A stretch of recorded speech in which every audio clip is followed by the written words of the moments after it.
Hello guys, welcome back to book talk. दोस्तों, कई बार हम ये सोचते रहते हैं कि क्यों कुछ लोग ज़्यादा पैसा होने के बावजूद भी हमेशा मिडिल क्लास लाइफ जीते हैं और कैसे कुछ लोग कम इनकम होने के बावजूद भी लॉन्ग टर्म में मिलियनियर बन जाते हैं। आप चाहे माने या ना माने, इस वक्त आप पैसे को लेकर जो भी डिसीजन ले रहे हैं वो कुछ सालों बाद आपके फाइनेंशियल स्टेटस पर असर डालेंगे। इसलिए क्यों ना आज ही हम the psychology of money book के जरिए धन के मनोविज्ञान को समझ जाए। यह किताब पर्सनल फाइनेंस को ह्यूमन बिहेवियर के लेंस से परखती है और ये कई विषयों पर एक फ्रेश नज़रिया भी देती है। जैसे कि बहुत सी पर्सनल फाइनेंस की बुक फोकस करती है ऐसे चीज़ों पर जैसे कि स्टॉक मार्केट कैसे काम करता है, कैसे स्टॉक सेलेक्ट किया जाए या कैसे पोर्टफोलियो बनाया जाए। लेकिन मॉर्गन होसल लोगों और पैसों के बीच के रिलेशनशिप पर फोकस करते हैं। इस बुक का हर एक चैप्टर एक इंसान का पैसों के प्रति बिहेवियर और एटीट्यूड को दर्शाता है। कुछ निश्चित बिहेवियर अच्छे नतीजों की गारंटी होती है। इस बुक में पैसों से रिलेटेड बहुत से लेसन्स पर बात किए गए हैं। कुछ लेसन्स हमें निश्चित व्यवहार के प्रति सजग बनाते हैं और कुछ लेसन्स हमें लाभकारी आदत अपनाने के लिए प्रोत्साहित करते हैं। इस किताब के सभी चैप्टर की खूबसूरती यह है कि इन्हें कोई भी व्यक्ति आसानी से फॉलो कर सकता है। यह लेसन सिर्फ ज़्यादा इनकम वाले लोगों या बहुत बड़ी एजुकेशन डिग्री वाले लोगों के लिए नहीं है। The psychology of money book आपका आपके पैसों के साथ रिलेशनशिप और एटीट्यूड को सुधारने का काम करेगी। दोस्तों, जब लेखक मॉर्गन होसल कॉलेज में पढ़ते थे तब पैसा कमाने के लिए वो जॉब किया करते थे। जहाँ पर वो काम करते थे वो लॉस एंजलिस का एक आलीशान और महंगा होटल था। एक बार वहाँ पर एक गेस्ट आया जो अक्सर वहाँ पर आया करता था। वो लड़का एक टेक्नोलॉजी एग्जीक्यूटिव था और काफ़ी तेज़ दिमाग वाला भी था। 20 साल की उम्र में उसने सिर्फ वाईफाई राउटर के की कंपोनेंट डिज़ाइन करके उसे पेटेंट कराया था। उस यंग मिलीनियर ने कई सारी टेक कंपनीज को स्टार्ट किया और उसके बाद उसे बेच दिया। वो लड़का काफ़ी सफल भी था लेकिन पैसों के मामले में काफ़ी अनलकी था। वो लड़का जहाँ भी जाता था वहाँ पर अपने साथ नोटों की गड्डी रखता था और जिसके साथ भी बात करता था वो उसे पैसा दिखाता था। वो लड़का शराब पीकर बड़ी बड़ी डींगे मारता था। एक दिन उस लड़के ने गाड़ी पार्क करने के लिए गार्ड को बुलाया और उसे कुछ नोट्स देकर पास वाली दुकान पर जाने का ऑर्डर दिया। गार्ड को नोट के बदले दुकानदार ने $1000 के सोने के सिक्के दिए। उस यंग लड़के ने उस सोने के सिक्कों का क्या किया होगा? उसने वो सारे गोल्ड कॉइन पास के समुद्र में फेंक दिया और उसने अपने दोस्तों को भी बुलाया और उन सब ने मिलकर उस गोल्ड कॉइन को समुद्र में ऐसे फेंक दिया जैसे कोई तालाब में पत्थर फेंकता हो। उसके कुछ ही दिनों बाद वो यंग मिलीनियर एक होटल में लैंप से टकरा गया। उसके बाद उस होटल के मैनेजर ने उससे कहा कि लैंप की कीमत $500 है। तो इस यंग लड़के ने तमाशा खड़ा कर दिया। उसने अपने जेब से पैसे निकाला और उस होटल के मैनेजर के मुंह पर मारे और कहा कि ये रहे तुम्हारे $5000। अब दोबारा मुझे अपनी शक्ल मत दिखाना। शायद आप सभी यह सोच रहे होंगे कि ये मात्र एक कहानी है, कोई सच्ची घटना नहीं। और आप यह भी सोच रहे होंगे कि उस यंग मिलीनियर का क्या हुआ होगा। लेकिन दोस्तों, यह कहानी एकदम सच है। इस कहानी के अंत में यंग मिलीनियर का दिवालिया निकल जाता है। कुछ ही सालों में उसने जो भी कमाया हुआ था वो सब कुछ उड़ा दिया। उसके सारे पैसे खत्म हो गए और उसके सारे यार दोस्त भी उसे छोड़कर चले गए।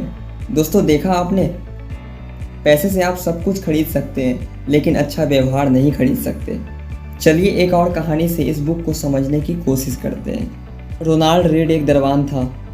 वो एक छोटे से गाँव में पैदा हुआ था और पला बढ़ा था। वो अपने परिवार का पहला ऐसा इंसान था जिसने हाई स्कूल तक की पढ़ाई की थी। रोनाल्ड एक साधारण ज़िंदगी जी रहा था।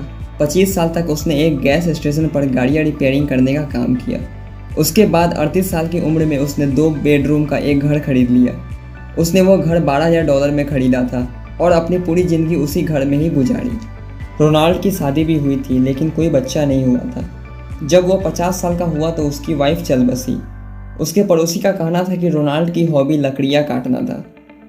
जिस दिन रोनाल्ड ने न्यूज़पेपर में हेडलाइन बनाई वो दिन उसके मौत का था।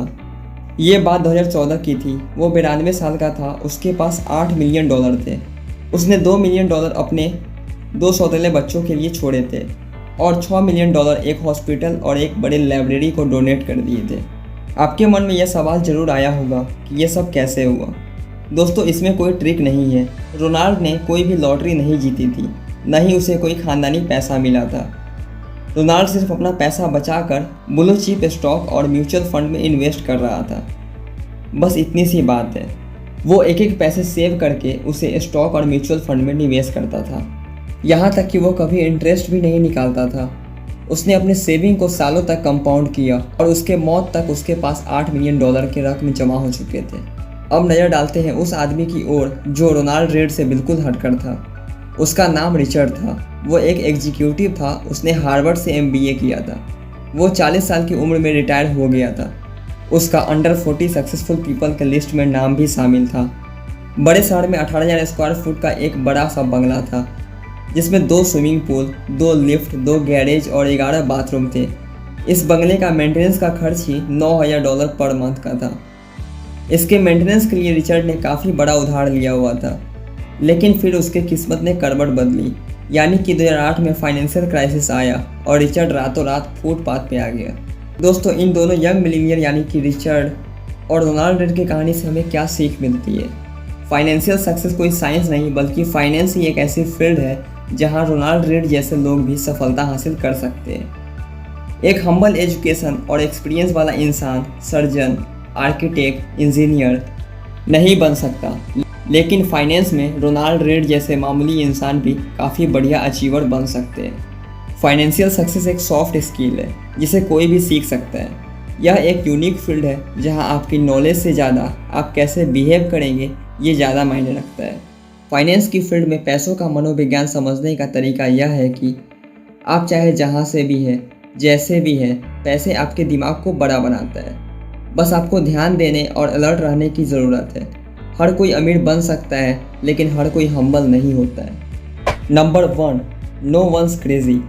दोस्तों, हम में से हर कोई लाइफ में एक छोटे से पार्ट को ही अनुभव कर पाते हैं। इस अनुभव के बेसिस पर ही हम सोचते हैं कि हमें यह पता है कि दुनिया किस तरह काम करती है। लेकिन असल बात यह है कि लाइफ में हम जो भी अनुभव करते हैं वो हमारे सर्कमस्टांसेस और हमारी कंडीशनिंग और दूसरे कई फैक्टर्स पर डिपेंड करता है।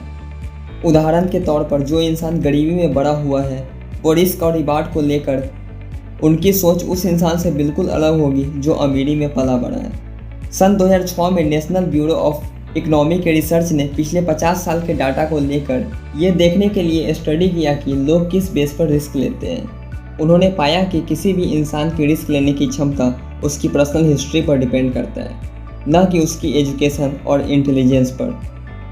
हर इंसान का फाइनेंशियल डिसीजन अलग अलग होता है, जो पूरी तरह से उसके सर्कमस्टांसेस और अनुभव पर डिपेंड करता है। लोग पैसों को लेकर कोई भी निर्णय अपने आसपास मौजूद इन्फॉर्मेशन के बेसिस पर ही लेते हैं। Number 2, luck and risk. दोस्तों, लक एंड रिस्क एक ही सिक्के के 2 पहलू हैं। हमारी सफलता में लक का बहुत ही बड़ा रोल होता है और ये हमारी लाइफ को काफ़ी हद तक इफ़ेक्ट भी करता है। उदाहरण के तौर पे 1968 में अमेरिका का एक लेकसाइड स्कूल दुनिया के गिने चुने स्कूल्स में से एक था, जहां पर $3,000 का एक कंप्यूटर था। उस साल दुनिया भर में तकरीबन 33 करोड़ बच्चे हाई स्कूल में पढ़ रहे थे, जिनमें से सिर्फ 300 बच्चे ही लेकसाइड स्कूल में पढ़ रहे थे और बिल गेट्स उन्हीं में से एक थे। बिल गेट्स कहते हैं कि अगर वो लेकसाइड स्कूल नहीं गए होते तो आज शायद माइक्रोसॉफ्ट भी नहीं होता। बिल गेट्स के साथ लेकसाइड स्कूल में कैट्स इवान नाम का एक लड़का था, जो बिल गेट्स का काफ़ी अच्छा दोस्त हुआ करता था और बिल गेट्स की तरह बहुत ही अच्छा कंप्यूटर स्टूडेंट भी था, जो फ्यूचर में माइक्रोसॉफ्ट जैसी बड़ी कंपनी को भी बना सकता था। लेकिन दुर्भाग्यवश उसकी एक एक्सीडेंट में मौत हो गई। यह बैड लक का एक उदाहरण है, क्योंकि हाई स्कूल में पढ़ रहे किसी भी बच्चों का माउंट एवरिंग के दौरान मारे जाने की पॉसिबिलिटी करोड़ों में से एक थी। इसी तरह आपका कोई भी इन्वेस्टमेंट फेल हो जाता है तो हो सकता है उसके पीछे का कारण आप नहीं बल्कि आपका लक हो सकता है। Number 3, never enough. कर्ट वानगट और जोसेफ हेलर दोनों अमेरिकन लेखक थे। एक बार दोनों किसी बड़ी पार्टी में गए हुए थे। वहाँ कर्ट ने जोसेफ को कहा कि इस पार्टी का जो होस्ट है वो एक फंड मैनेजर है और वो एक दिन में इतने पैसे कमाता है जितना जोसेफ अपनी जग प्रसिद्ध नोवेल से भी आज तक नहीं कमा पाए। यह सुनकर जोसेफ ने कहा कि हाँ, यह सही है, लेकिन मेरे पास कुछ ऐसा है जो उसके पास कभी नहीं होगा, और वो है इनफ, यानी कि बहुत। दोस्तों, इंसानी दिमाग की प्रवृत्ति है कि यह हमेशा ज़्यादा की तलाश में रहता है, और चाहे हमारे पास जितना भी क्यों ना हो, लेकिन फिर भी हम दूसरों को देखकर उनसे खुद को कंपेयर करते हैं और हमेशा ऐसी चीज़ चाहते हैं जो दूसरे के पास होती है। दोस्तों, इनफ का मतलब यहाँ पर यह नहीं है कि आप बहुत कम पैसे में खुश हो जाएं और अपनी लाइफ को मुश्किल से बिताएं, बल्कि यहाँ पर इनफ का मतलब यह है कि आपको यह पता होना चाहिए कि कितना पैसा आपके लिए इनफ होगा, बजाय इसके कि सिर्फ पैसों के पीछे भागते रहना। दोस्तों, कुछ ऐसी चीज़ें हैं जैसे कि फ्रीडम, फैमिली, फ्रेंड्स, लव्स और हैप्पीनेस आदि चीज़ें हैं जिन्हें छोड़कर सिर्फ पैसे कमाने के पीछे लगना मूर्खता है। Number 4, compounding. दोस्तों, आसान भाषा में कंपाउंडिंग का मतलब समझा जाए तो हम यह कह सकते हैं कि कोई भी इन्वेस्टमेंट करने पर आपकी जो भी कमाई होती है उसे फिर से इन्वेस्ट करना कंपाउंडिंग कहलाता है। इसमें आपको प्रिंसिपल अमाउंट के साथ उसके इंटरेस्ट मिलते हैं।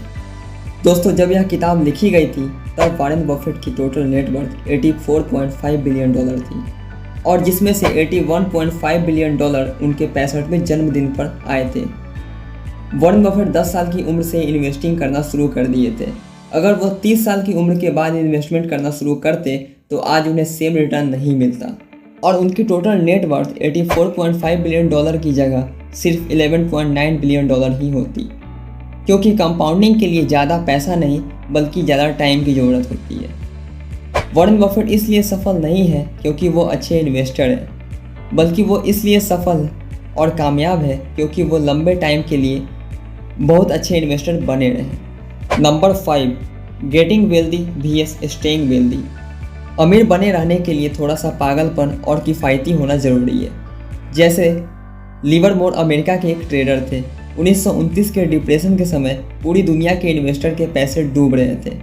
तब ऐसे कठिन समय में लिवरमोर ने $3 बिलियन से भी ज़्यादा की कमाई की, लेकिन इसके बाद भी वो रुके नहीं और इसके बाद भी वो कठिन से कठिन दांव लगाते गए और बदकिस्मती से 4 साल के भीतर ही उन्होंने अपनी सारी दौलत गंवा दी और खुद अपनी जान ले ली।